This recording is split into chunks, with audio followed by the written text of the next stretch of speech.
Hello, Fightful Faithful. Welcome to another episode of Sour Graps. I'm your host, Alex Pawlowski. And when they released 13 NXT talents during SmackDown, and it's the first NXT show back from that, and there was an edict being passed around that seems to spell the end of NXT as we know it. When all those things are true, then I get to use the Sour Graps catchphrase. Everything sucks.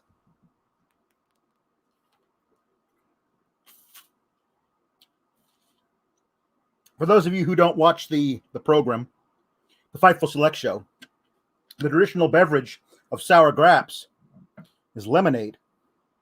And I try and stay away from lemonade when I don't need to be extra sour. But so in the NXT shows, I don't have to be. Why would I be? You know? NXT's been pretty good. Not great, but pretty good since the move to Tuesdays. The early shows on Tuesdays, the first few weeks were really good. It's been plateauing and then down a little bit and then plateauing for a little bit, maybe a little uptick here and there, but for the most part, just pretty good. I shudder to think what NXT might be in 3 or 4 months. If what we were hearing this past weekend was true, if the releases continue, I shudder. Ooh. That's me shuddering to think what NXT might be. Please leave a like, subscribe, tap the bell for notifications. You know the whole drill. If you're in the chat, please leave a like. It would be nice. We would like that. Also, subscribe to Fightful Select. That's the best way to support Fightful. And support me, because I'm on Fightful Select. I do a Raw review every Tuesday and a SmackDown review most Saturdays, sometimes on a Friday. And I rip a new one into main roster booking, because main roster booking is main roster booking. So we'll see, because tonight's main event was a great match with some main roster booking. So we'll talk about that when we come to it. Also, I should note, Milwaukee, where I am, is in the middle of a thunderstorm. It was really bad earlier. 30 blocks from me, gigantic oak trees were uprooted. There were fires all over the town, just to the east of us, just the west of us. From lightning down power lines. It was scary for a while. My power never went out, thank God. But we're not out of the woods yet. I still see a few flashes of lightning out the window. So if this whole thing were to collapse, that's the reason. And we'll owe you one. We'll do the actual NXT thing on a delay. I also want to let you know that Fightful, this podcast is brought to you by allform.com/Fightful. Go there, get yourself some brand new modular furniture delivered in a jiffy. It's really good stuff. We like allform.com here, allform.com/Fightful. Please send in a super chat. And I will read your question or statement on the air, and we'll discuss it. You get to control where this is going. Really supports us. Thank you very much. Rob Reed, for example, sent in one that says that tonight's show was like a surefire inside the park home run, but somehow getting tagged at home plate. Yeah, no, the runner, easy inside the park home run. The outfielder couldn't find the ball. It was lost in the ivy in Wrigley Field. And then halfway between third base and home plate, the runner was like, what's going on? What happened? I'm distracted. And then got tagged out. Yeah. And just stellar Justin Lopez says, after TakeOver 36, we may see the end of an era. It's might be true. Before we get into the show, I've talked extensively about the NXT releases on Fightful Select during the Saturday night Sour Grab show. But this is the NXT podcast, so real quickly, RIP those 13, including some people that Bronson Reed, man, he was the previous NXT North American champ. Just gone. Bobby Fish seems like he's been in NXT a staple for gone. He's gone. Mercedes Martinez cut while recovering from a concussion she sustained inside an NXT ring. Just not a great look. To cut all these people. There's people that they cut people like Jake Atlas, who's uniformly loved. But they cut people who were Leon Ruff, a former NXT champion, NXT North American champion, excuse me, was his match that he had taped days earlier aired on 205 Live, along with Asher Hale. Ari Sterling also got cut. Like, these are people who were on TV. Tyler Rust, part of the Diamond Mine. Cut. Get out. We don't need you. We don't want you. Get out. And the scuttlebutt going around is that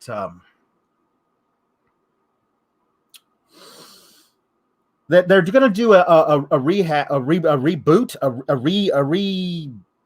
rethinking of NXT, going back to developmental, going away from like a super indie to like what was described by Dave Meltzer as the Kurt Axel NXT. But he wasn't Kurt Axel in NXT. He was Michael effing McGillicuddy in NXT. And that era of NXT, go back and watch it. I dare you. Because outside of like Seth Rollins and Big E and the Wyatts, but all those people got called up. There were some doldrums down there at that point.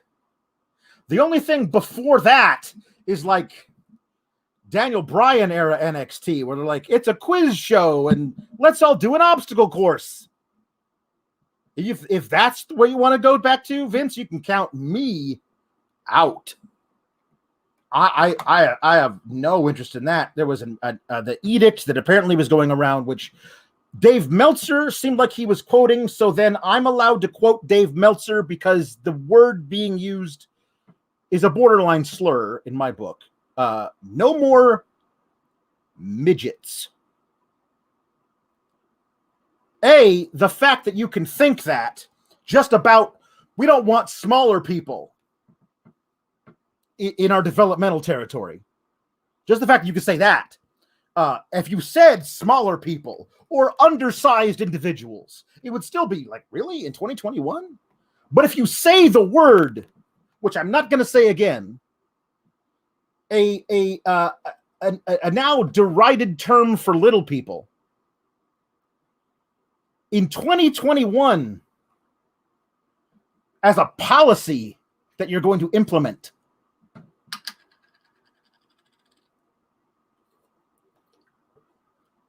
just beyond the pale.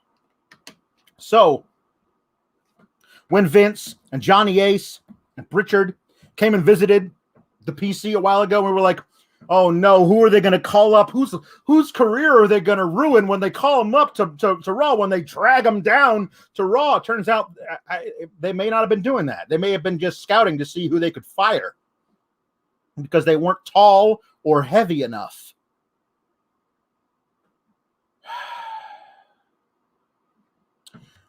Then, last night on Raw, Karrion Kross, the current NXT champion, who was on Raw but wasn't on NXT tonight, apart from being a video package, He upped his record on the main roster to 2-2. So congratulations to Karrion Kross to making it back to 500.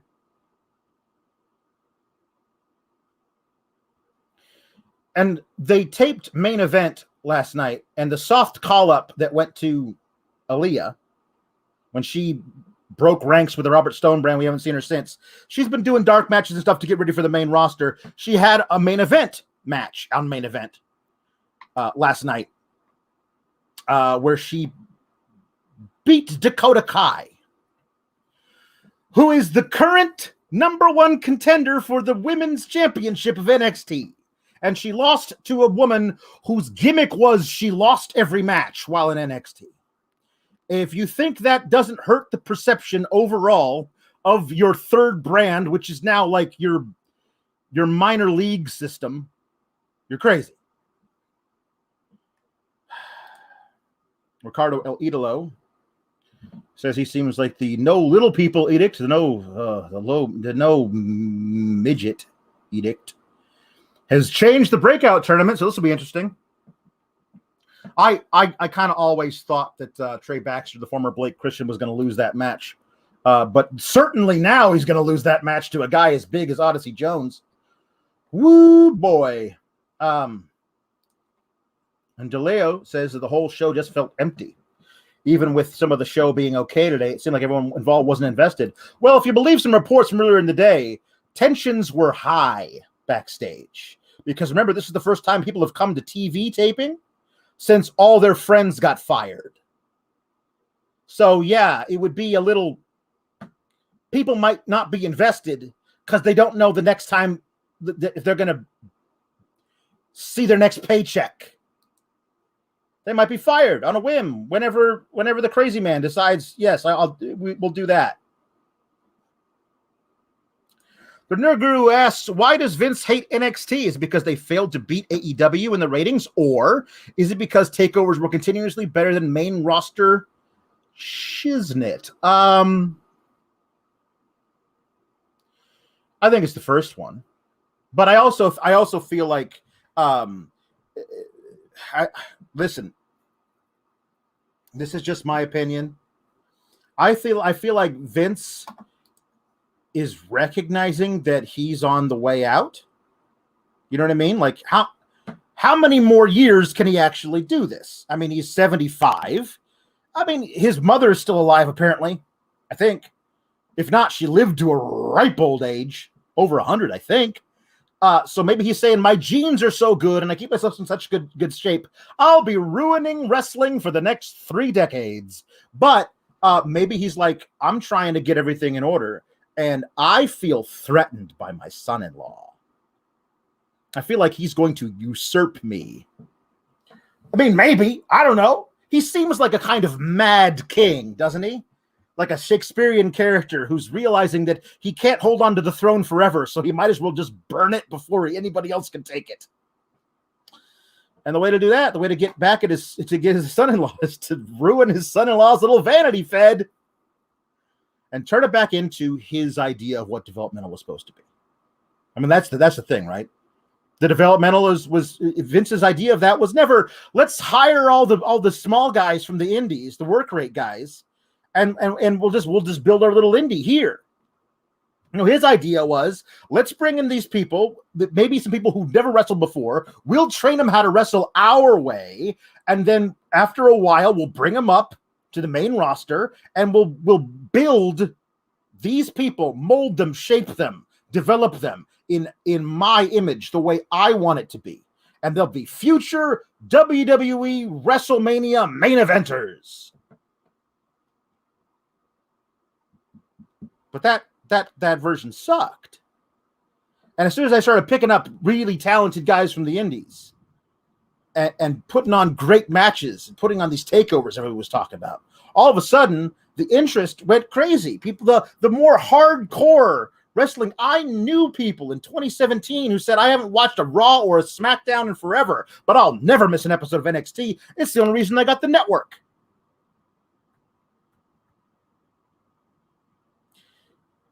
And I don't know, maybe Vince resented that. Maybe he did. We never know. So, tonight's show was started with Dakota Kai, who lost again to Ilya last night.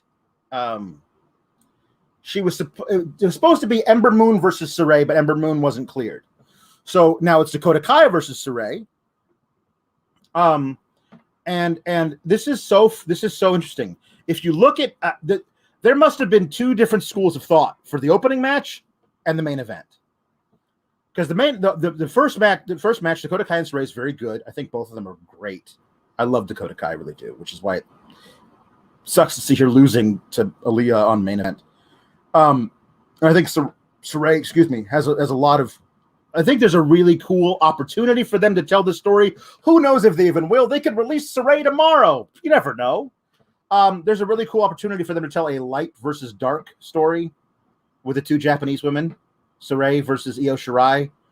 I mean, Io Shirai has never really turned face. She's just a little off. It would only take a tweak in her character to make her go back to like that dark version of Io Shirai. So Io Shirai, that version, versus Saray, who's all bubbly and happy and sunshine, and them colliding could be a really cool feud. I do like Saray a lot. But they, as I was watching this thing, there was some really, really good back and forth. Saray hits that amazing running low drop kick against the bottom rope. She goes for it again, but Kai gets out of the way and then comes back with a big boot to Saray in the ropes, hung up in the ropes. So that was really good. Then we see Raquel Gonzalez walking in the parking lot with purpose, carrying her title belt. And I was like, darn it. She's going to walk in and distract Dakota, and Dakota's going to lose the match to Saray. And, I mean, how does that help? I mean, I guess it protects Saray, but they think it's going to protect Dakota Kai. But then shouldn't Saray be added to that title match? Like, Saray just beat the number one contender, regardless of your stupid distraction. But thankfully, they saved that booking for the main event.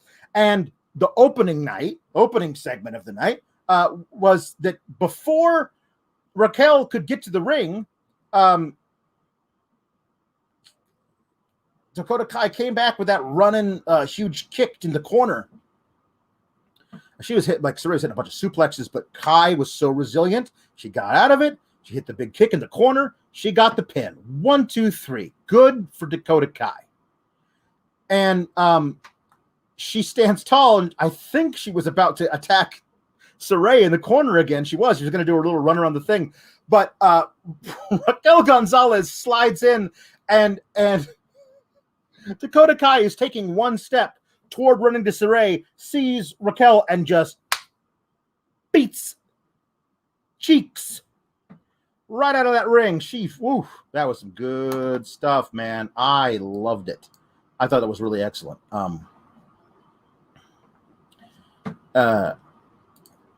Listen, Brandon Charles Powell brings up a point. He didn't want to see Saray or Dakota losing tonight, but with injuries and Vince on a rampage, I'll let it go tonight. Good opener, though. I think Saray is going to be fine. I don't think they're positioning her to do anything just yet. They can heat her back up with three matches in a row or something. I mean, NXT is pretty good about not everybody has to win every match.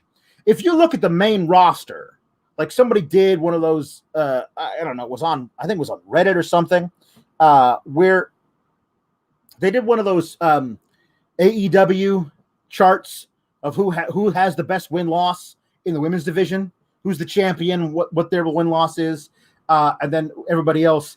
And the top contenders, and like Sasha Banks, who's number one contender, is like 3-5. And the number third contender is Zelina, and she's 0-4 or whatever. At least in NXT, people who are near the top have decent win-loss records.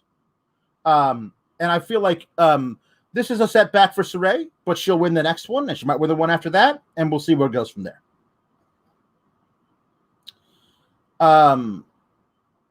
But so Gonzalez chases her out of the ring, gets the mic, and says, all you had to do to get a title shot was ask, but now I'm going to tear you apart. I love it. It's great. Builds the hype for that match. That video package from Dakota last week was great. Dakota looking good in a win tonight was even better. The thing that happened on main event, we'll not focus on it because they don't think it's canon. So why should we, right?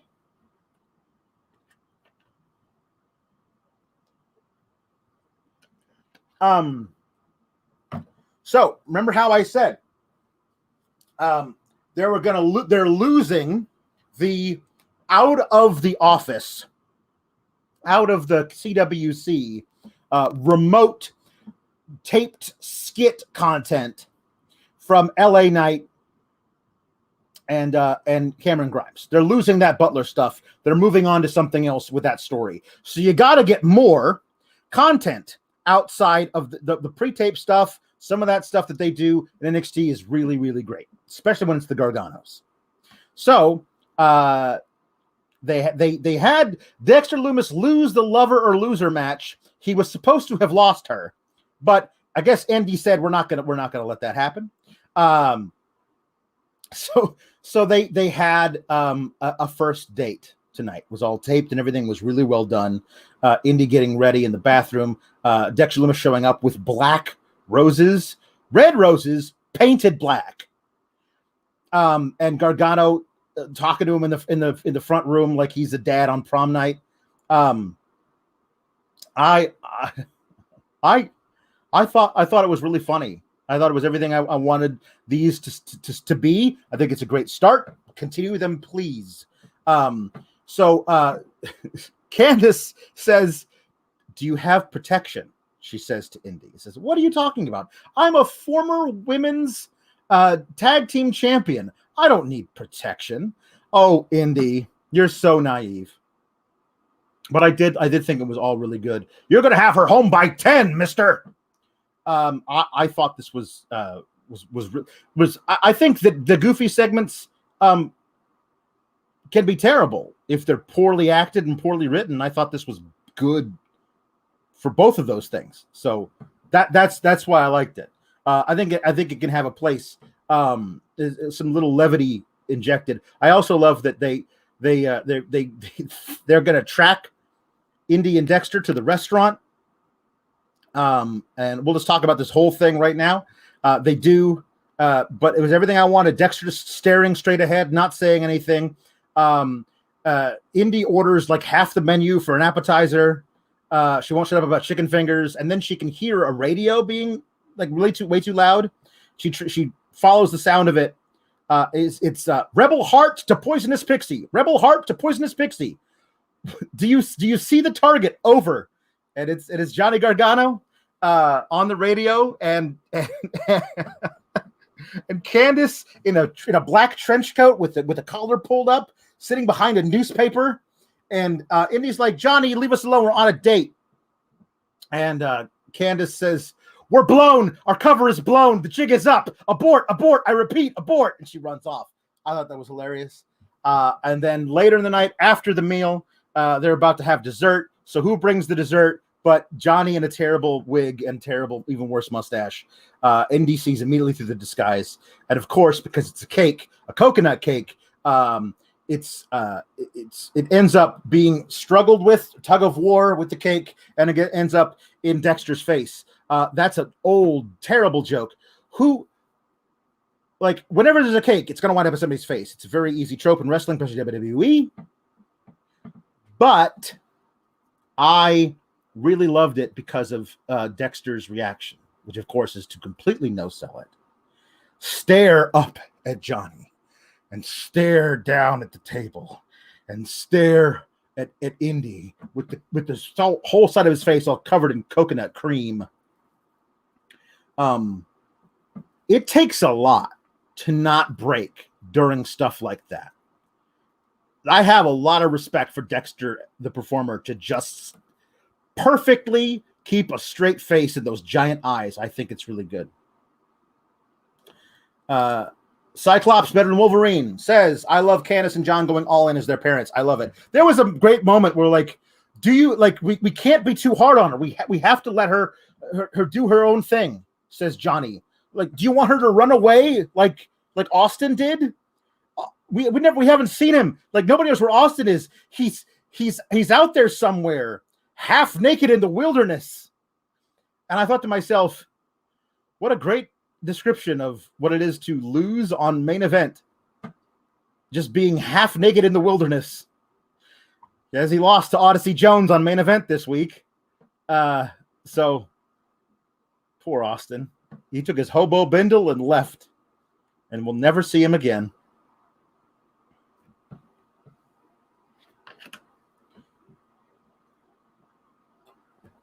I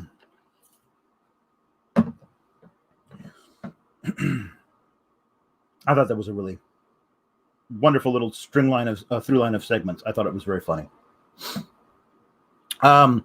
So Hit Row does they're at an undisclosed location. They were gonna let things go with the God of the Fantasma, but then they attacked from behind, stole Swerve's grill, disrespected us and our culture. And then Swerve Scott throws a lucha mask into dumbfire. This is the one title that has not been mentioned for the next 2 weeks. I don't know if they add it to TakeOver, or they add it to next week, or they do it the Tuesday after TakeOver. But obviously, it's a Santos versus Swerve match for the NXT for the North American title. But we haven't. Everything else, I feel like, has got something that's going on with it. Women's tag titles, not yet either. I think. Well, they don't have anybody to wrestle right now, so that's a problem. But I do love Hit Row.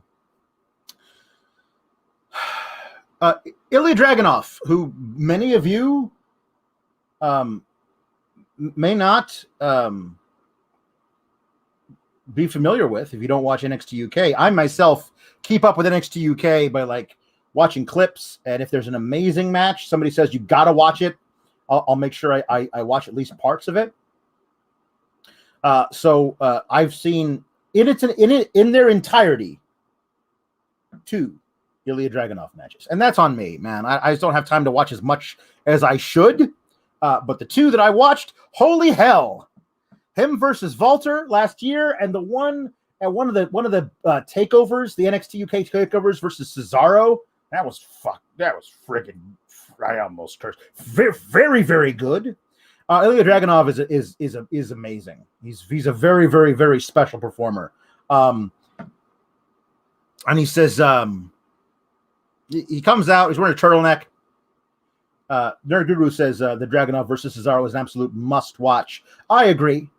Yeah, and if that Walter match from last year was pretty amazing as well.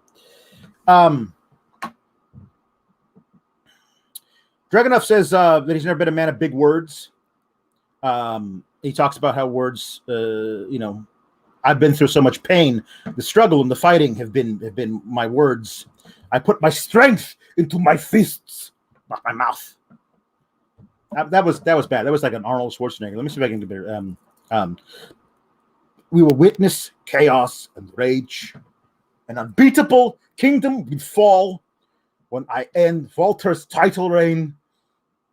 TakeOver 36, become the NXT UK champion.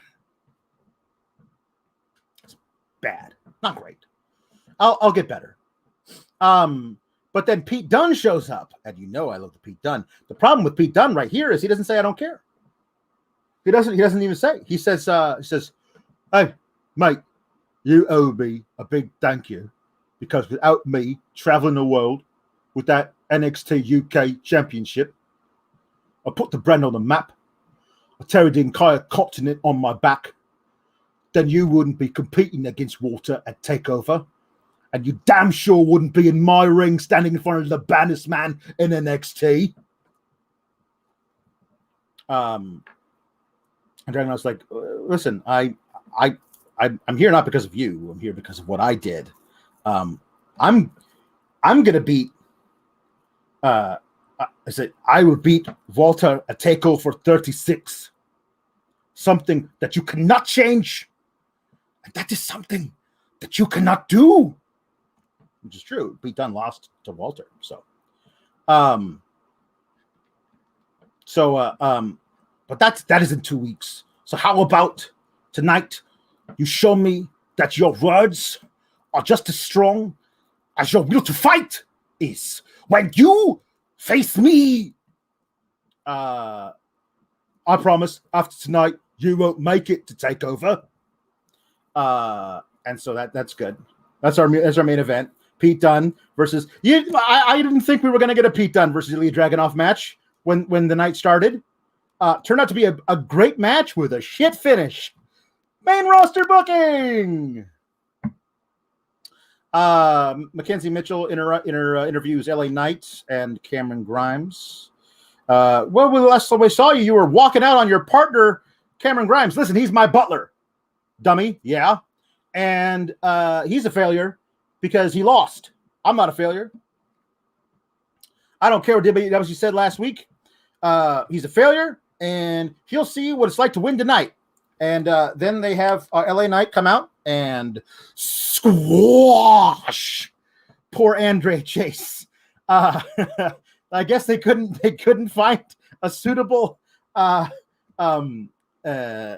local competitor because that dude looked pretty decent in his match in the first round of the breakout tournament, but he got ruined with the quickness by LA Knight.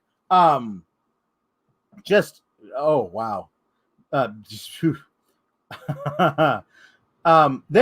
he says, "Why don't you shine my boot?" To Cameron Grimes while he's standing there tall after the win. And $1 Million Man Ted DiBiase comes out, and he does not know his lines. Ted doesn't. He says, "This has gone too far. I know that you're a man of your word, but you're a man of your word. You're a man of your word, but there's so much more that you can do." Like Ted DiBiase forgot the rest of that sentence. Hey, listen, happens to the best of us, but it was very noticeable.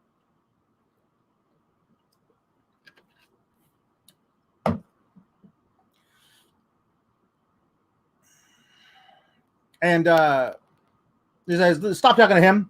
Why are you out of here again, old man? You want to get you guys punched out again? You need to shut your mouth. Grimes can be whatever he wants to be, just to follow his heart."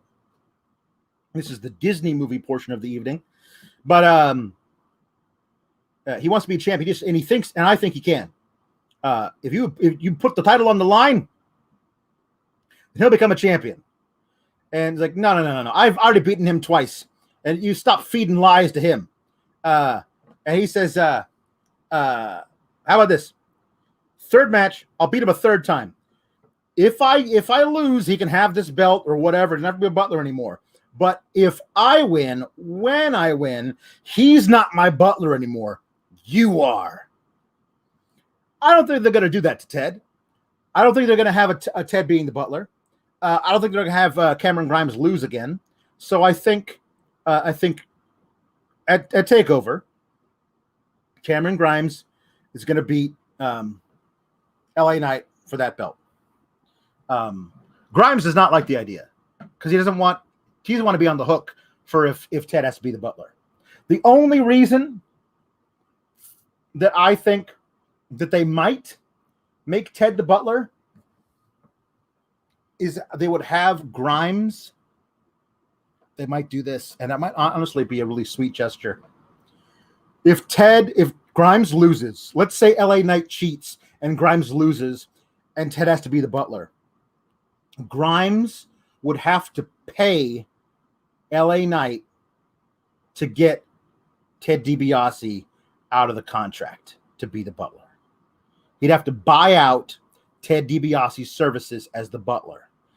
And LA Knight will quote some crazy number that'll be all that Cameron Grimes has left.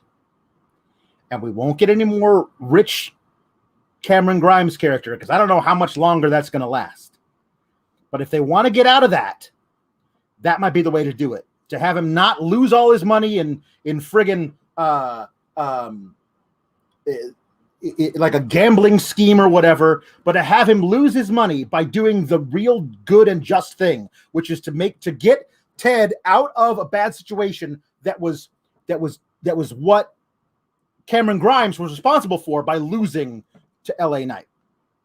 And that would perfectly cement Cameron Grimes' face turn if he did that magnanimous gesture. And he wouldn't have to be like broke. He wouldn't have to be Baron Corbin or something. He could just go back to being regular Cameron Grimes.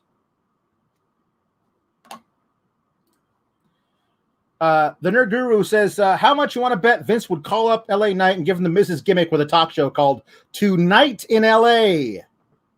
Get it? The night in LA? Yes, Vince would absolutely do this. You don't have to be sorry for that, Nerd Guru. We've all been conditioned to think like Vince, and that's a very Vince thought. So we get a vignette with Gigi Dolan. She's snipping heads off of roses, which is interesting because we've seen her with Mandy Rose. So it's interesting, like maybe that's the gimmick now, is that Mandy Rose is turning all her recruits into like these amateur botanists. I'm not really sure.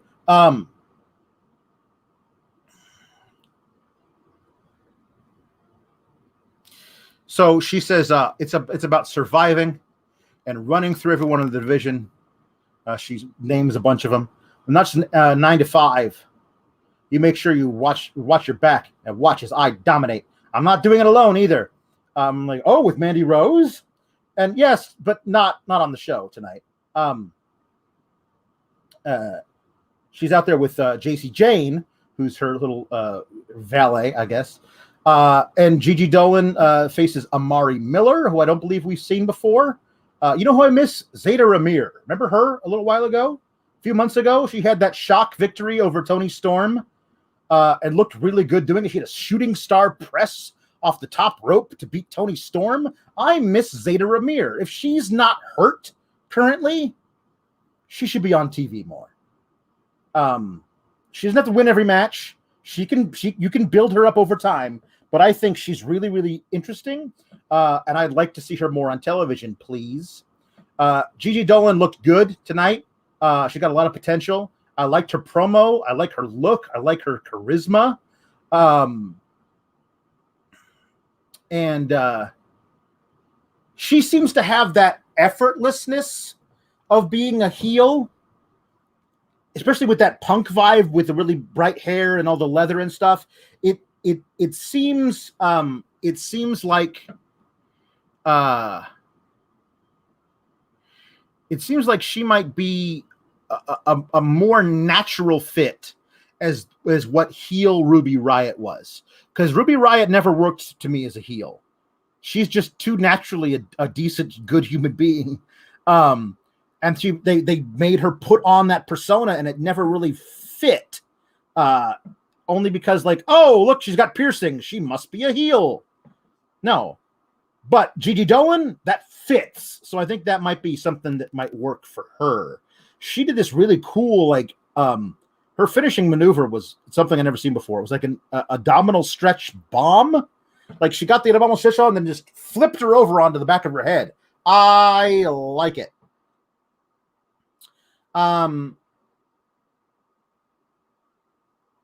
So we have a podium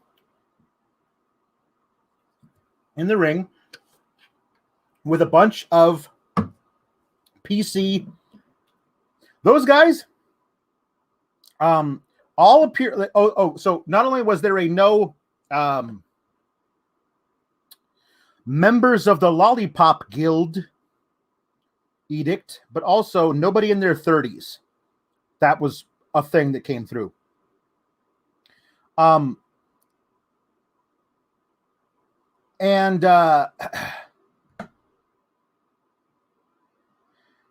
those guys in the ring playing security guards were all definitely not members of the Lollipop Guild, and all of them were definitely not over 30.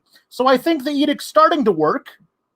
One of those dudes was Rick Steiner's kid, And one of those dudes was also Parker Boudreaux, the guy who everyone thinks looks like Brock. So that was interesting. But anyway, they're all out there to run security for this face-to-face between O'Reilly and Cole. And what it is it's to announce that it's going to be a 2 out of 3 falls match at TakeOver. Each guy gets to pick one stipulation. And if it goes to the third fall, then the stipulation is one that Regal picks.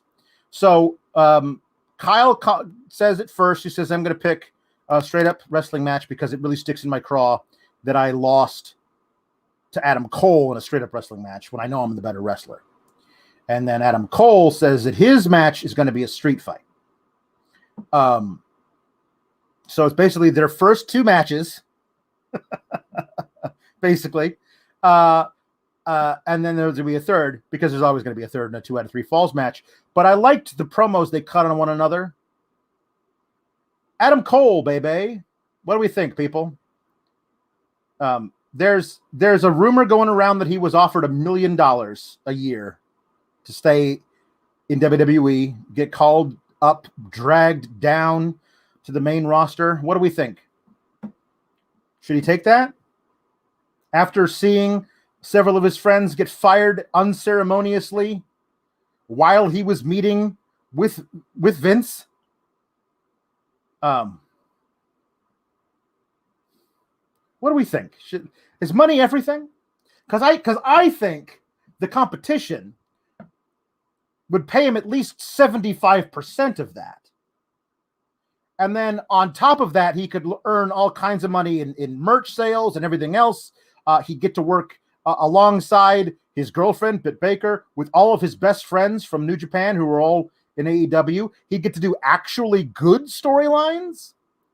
And wrestle people like a who's who, like an absolute murderer's row of the best workers in the world, where he could have dazzling matches with the likes of everybody, including, I don't know, Bryan frigging Danielson.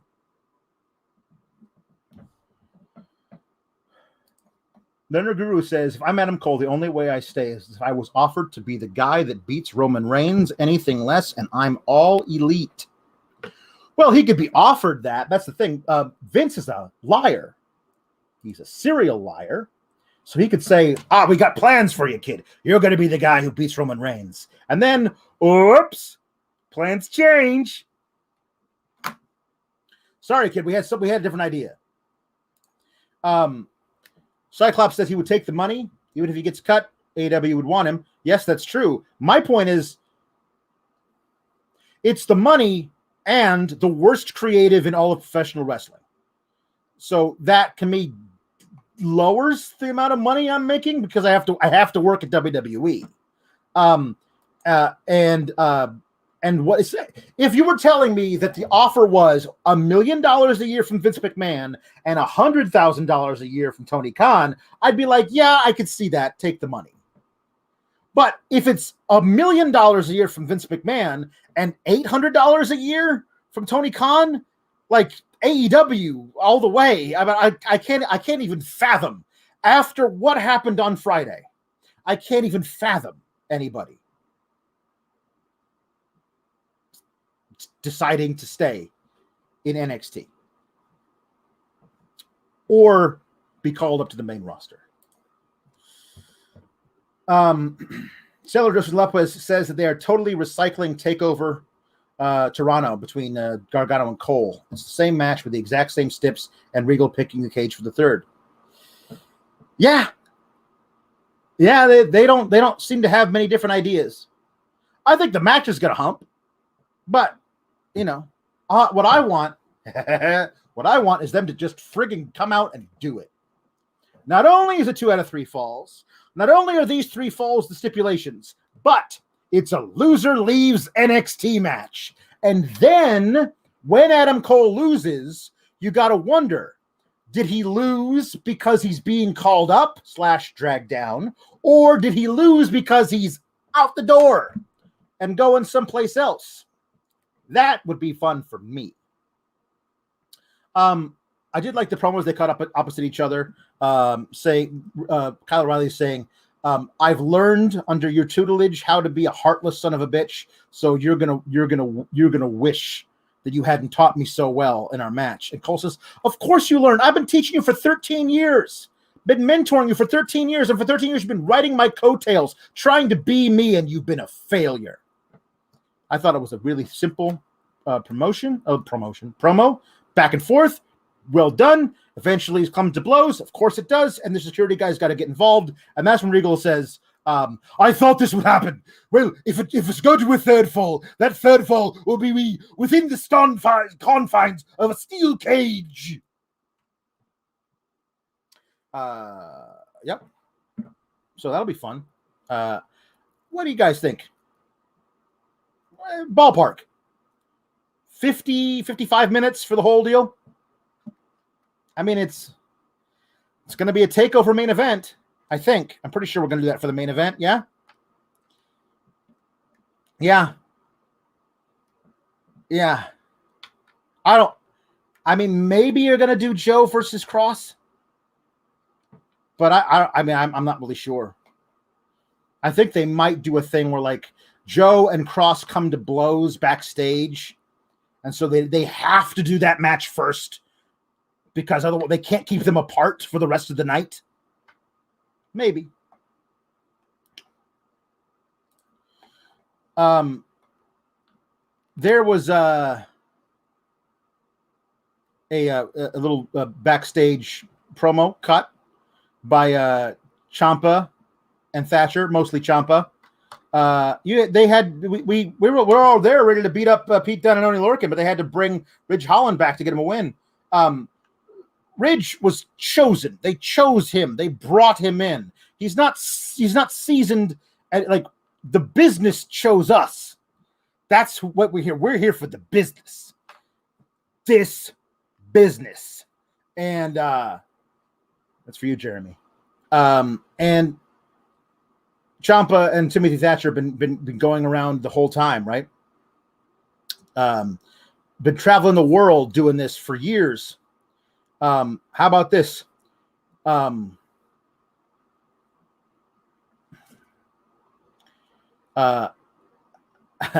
about this? How about we have Tommaso Ciampa versus Ridge Holland, and Timothy Thatcher says, with all due respect, Ridge Holland versus Timothy Thatcher. And Ciampa agrees, which means to me this is Ridge Holland beats the hell out of Timothy Thatcher, and then he has to go one-on-one with Ciampa as a retribution or whatever kind of thing, revenge match. And Ciampa will probably lose that too. Man, it's just so weird to think of Ciampa in whatever Vince's version of NXT is going to be. That's a guy who I hope just straight up leaves. Like, I mean, I know that he moved his whole family to Orlando, built a life there, says I don't ever want to leave. He doesn't want to go to the main roster. Maybe he wants to go somewhere else where he can actually do some good stuff. Because there's a lot more of Ciampa I'd like to see outside of NXT's creative. Because that thing that was going around of, like, when was the time? What made you, like, go, stop loving NXT? People were like, it was Ciampa and Gargano. Well, I mean, yeah, it got a little melodramatic near the end, but they kept going back to the well too often. There was nothing like that feud when it started. And that they did everything they could do with it. And then NXT was like, hey guys, want to do it again? And I think that that's not their fault. Certainly. It's the fault of the bookers who decided to run that shit back over and over and over and over and over again. And enough rematches, doesn't matter how good the people are. The Niggeroo says, once again, he would like Tommy and Timmy and Kevin Owens. Yeah, no, if they're gonna do a triple six-man tag, Oni and Pete and Ridge, and Tommy and Timmy need to get somebody. Kevin Owens is my pick. Let's do that. I'd like that very much. Later, the great thing to end the vignette, that I love so much, which is that Ciampa throws this folding chair he's sitting in into the garage door behind him, and then Timothy Thatcher just smiles really big and crazy. I love it. I love Tommy and Timmy, and I love friendship.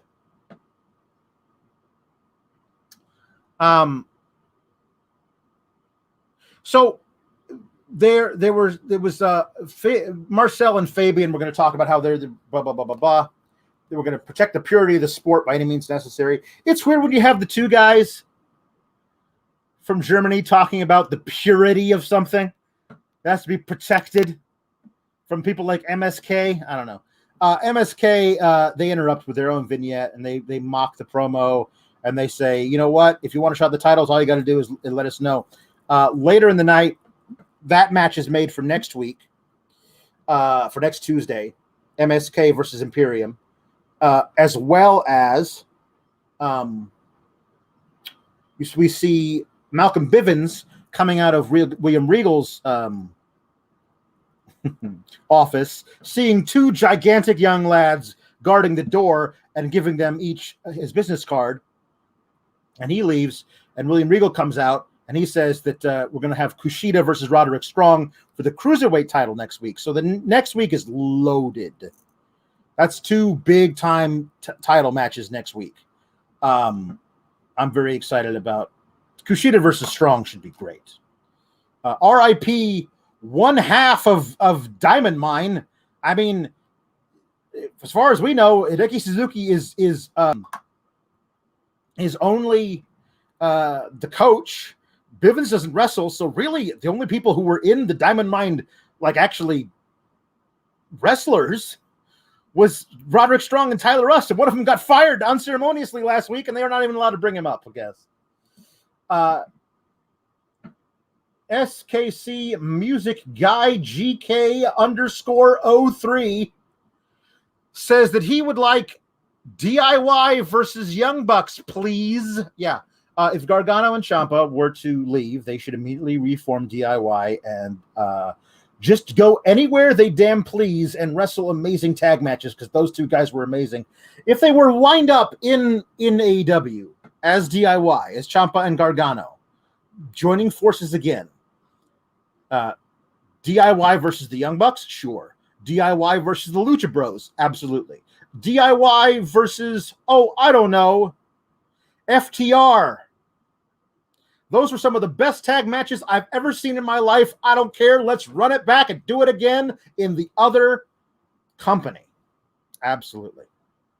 Odyssey Jones versus Trey Baxter. Trey Baxter, they had him shave the little goatee. He's clean shaven now, or at least mostly. He's got a little patch on the chin, but they had him get rid of the mustache. Maybe he looked too evil.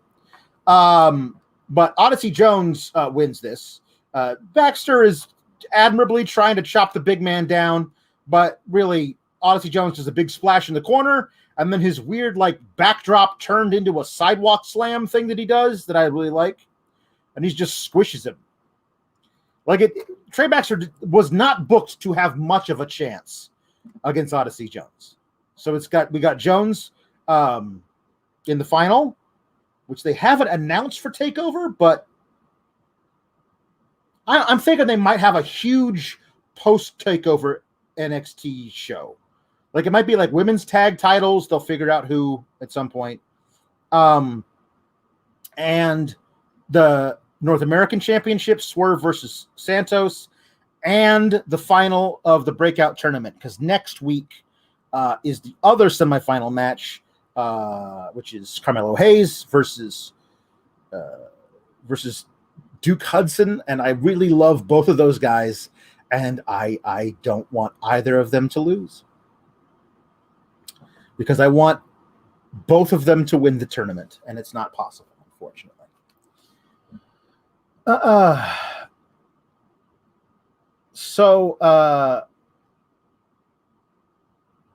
Jones gets interviewed at ringside. He's very excited. He's ready to break out for the world to see. Sends a message home to his mama. I thought it was good. The crowd seems to love Odyssey Jones. He seems to be a gregarious sort. People seem to like him. Sure, absolutely. Let's do some more of that. Seller Justin Lopez says, Odyssey Jones and Duke Hudson final. They're the only two in the tournament I see that have it. I see more and more why Odyssey is a Vince favorite.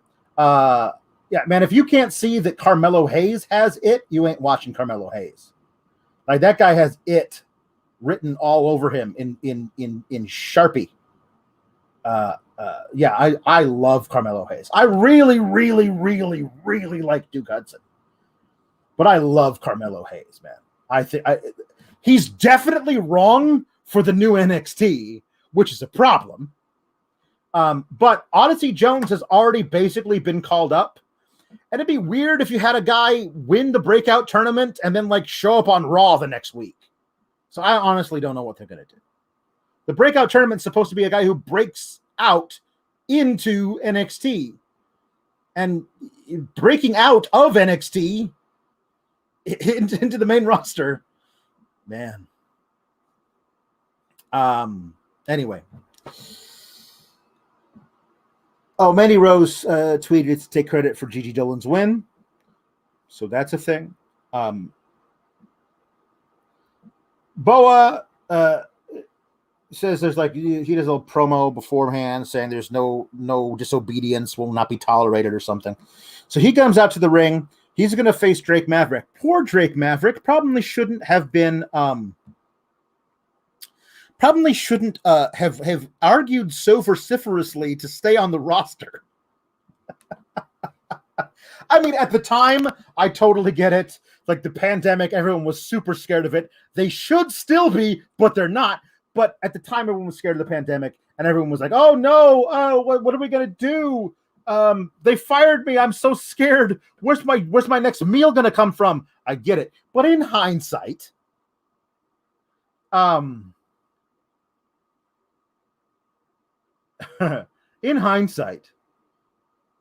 he created out of whole cloth from nothing, created one of the most fun fan favorite tag teams in recent NXT memory with him and Killian Dane together.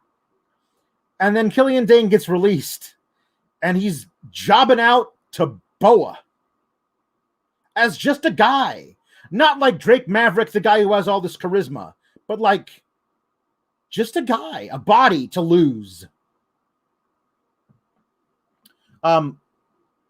Drake gets some offense in at least. He takes Boa down to the floor. But he slams Boa's knee into the edge of the apron and he turns around and then Mei Ying, the 500-year-old dragon lady, 5,000-year-old. I'm sorry. I don't want to misage her. I know how women are about that kind of thing. She doesn't look a day over 4,000. I'll tell you that much. She vapes right in his face. That's metal in your lungs. And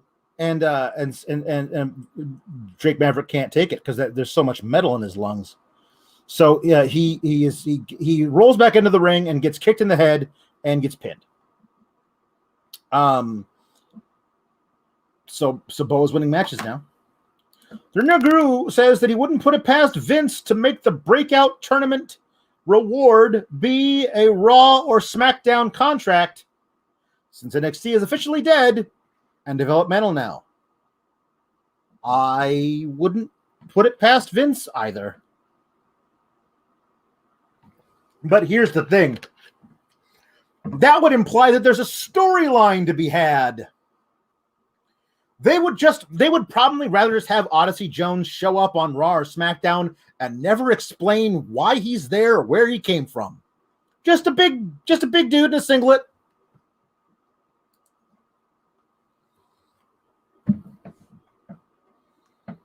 Where did you come from? I don't know. Harlem originally. Wouldn't it be nice if somebody would show up on Raw and they'd be like, "Where did you come from?" "Well, I won this contract in a breakout tournament on NXT. You should watch it. It's Tuesday nights at 8 p.m. on USA Network."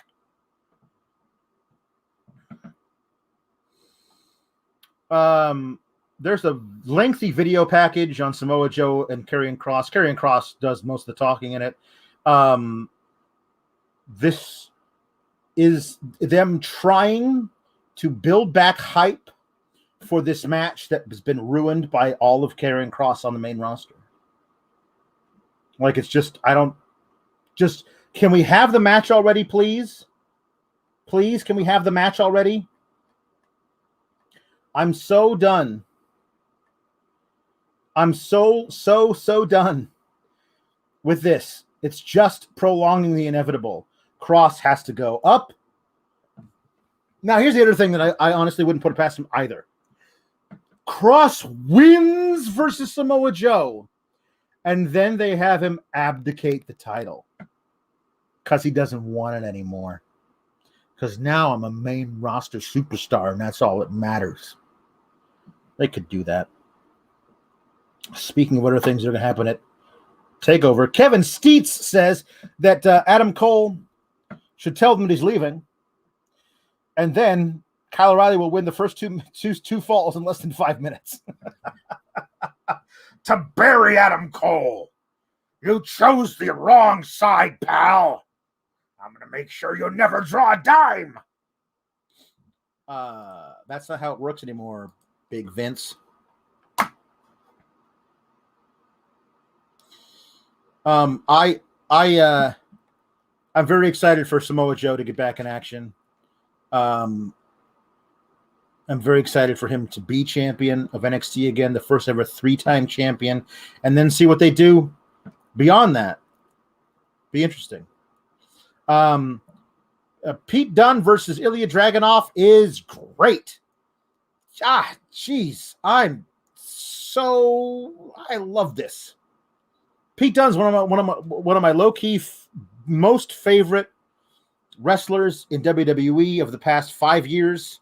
Since that first ever NXT UK championship tournament, that run where he just could not be controlled by Regal, by Triple H, or anybody else in the tournament, and he never spoke. It was just really cool, star-making performance, and him putting over Tyler Bate made Tyler Bate, which they never really did anything with, but. They could have, and I loved that match versus Tyler Bate to become champion. I thought that he did a really great job as champion. The match that he lost the title to Walter was great. I've been a fan of his entire run, NXT UK, NXT. That guy's contract is up. Like now. What do you think? Should Pete Dunne resign? Do you think Pete Dunne should resign? I don't think Pete Dunne should resign. Why would anybody resign? I'm sorry. Why would anybody resign because Pete Dunne's an amazing wrestler. Is he 5'8"? Like Vince isn't going to book that guy in the right way. Like, just get out. Just get out. The best he could hope for is Chad Gable's career on the main roster. Get out. Go, like if his contract just expires, like he doesn't sign another one, he's not released from it, it just expires, then he can show up the next day in AEW or wherever. Just get the hell out, man. Everyone should just leave out. Just leave. Pete Dunne is far too talented. Just the matches that he could have elsewhere, anywhere else. There are guys I'd love to see him wrestle in Impact. Hell, can we get a decent match between him and Jonathan Gresham? This match was phenomenal. I loved the match. Hated the finish. As Brandon Charles Powell says, excellent match, but the finish was anticlimactic. They just pinned him. They were going back and forth. Who's going to get their finisher on the other guy? And the finisher, of course, is the Torpedo Moscow, which is like his running, diving headbutt thing that he does. And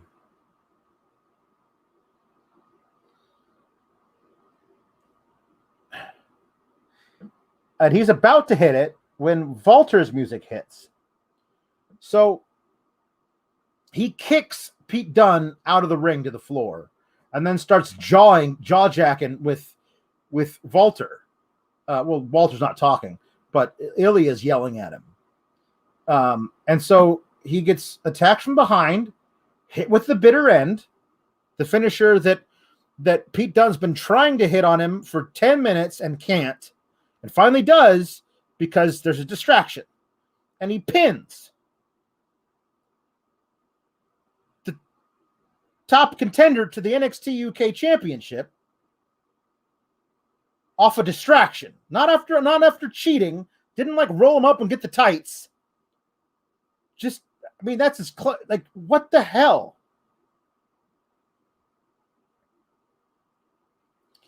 What the hell? What are you protecting Pete Dunne for? Are you saying, well, we let you beat Ilya Dragonoff. Do you want to stay now? So nobody else can have you? We won't use you, but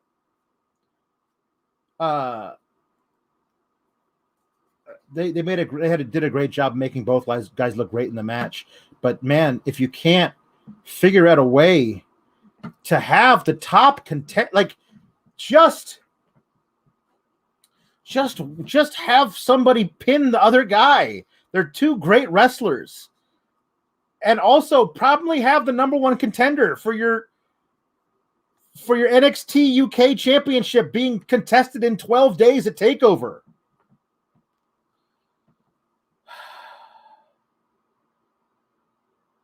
Man. And then, of course, Walter gets in the ring to attack him afterwards. And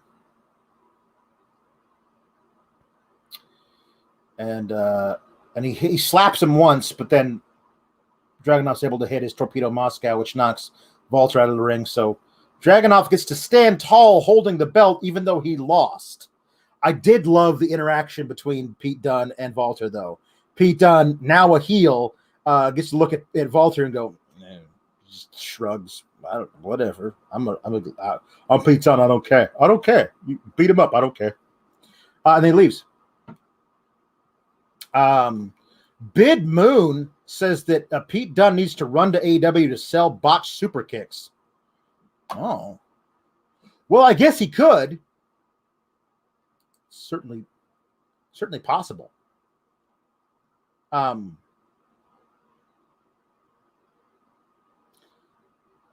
If this is the beginning of what is if this is the beginning of what is going to be a slow descent into just terrible NXT, like this takeover, I was saying last week, it could make or break this place.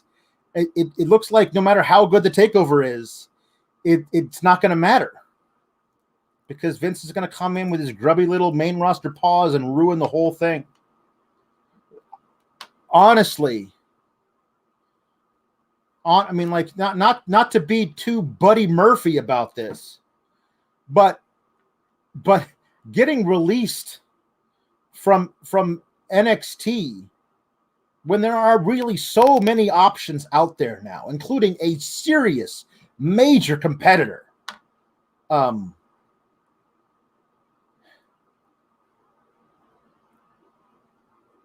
I mean, it's got to feel like you're being released from prison, right? Like released, like, the governor called with a reprieve from death row. Valab says, really, dude, how hard is it to keep challengers strong? I don't know. They don't like to do it. They don't like to do it. They don't like to keep champions strong either. Or they got to keep everybody strong. DQ finishes all around.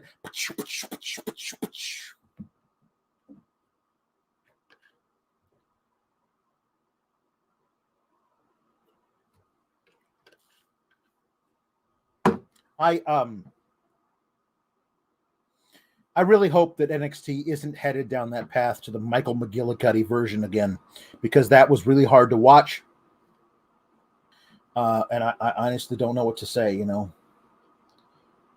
I don't want the regular NXT on the YouTube, no paywall. I don't want it to become sour graps because I know my anti-WWE main roster booking screeds are not for everybody.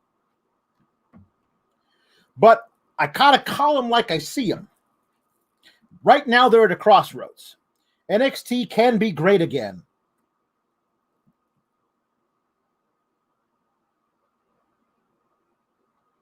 But you got to wonder if it's going to be.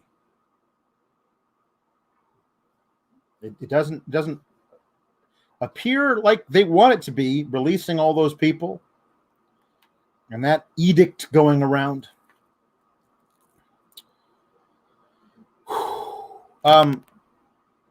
Thanks everybody for watching. Please subscribe to FightfulSelect.com. Leave a like. Drop something in the comments. I might reply to it. You never know.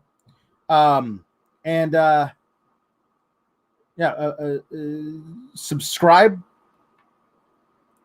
Turn on notifications. Brought to you by allform.com/Fightful. I've been your host, Alex Pawlowski. Please don't, NXT, don't book yourself into a corner where you're making me say this every week. I don't want to have to say about NXT that everything sucks.